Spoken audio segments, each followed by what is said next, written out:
গ্রামে জনস্বাস্থ্য কারিগরি দপ্তরের পাইপ বসানো হলেও শুরু হয়নি জল সরবরাহ।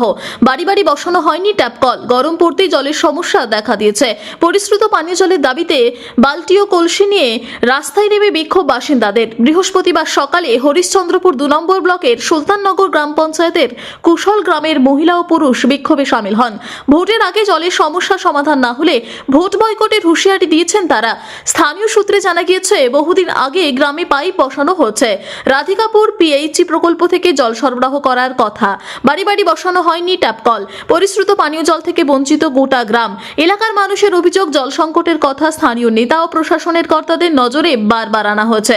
ব্লক প্রশাসনকে স্মারকলিপি দেওয়া হয়েছে, কিন্তু কেউই বিষয়টিতে গুরুত্ব দেননি। স্থানীয় বাসিন্দা মজিবুল আলম, আরতি মণ্ডল ও দীনেশ তিওয়ারিরা বলেন, 15 বছরে 3 বার গ্রামে পাইপ বসানো হয়েছে, এখনো পর্যন্ত জল সরবরাহ শুরুই হয়নি।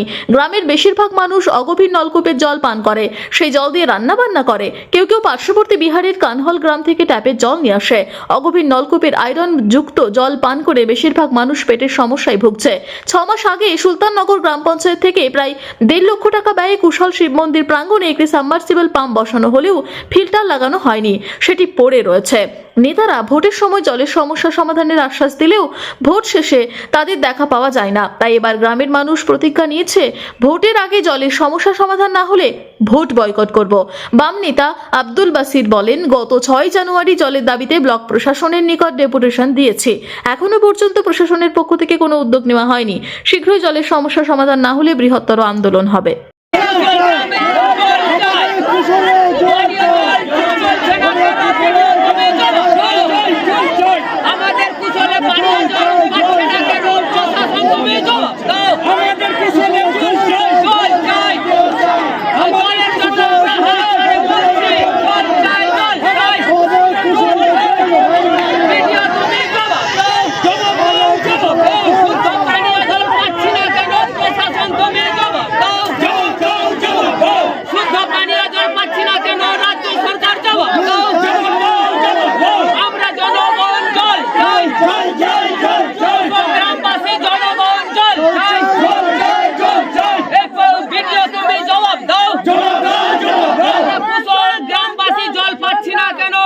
তুমি জবাব দাও,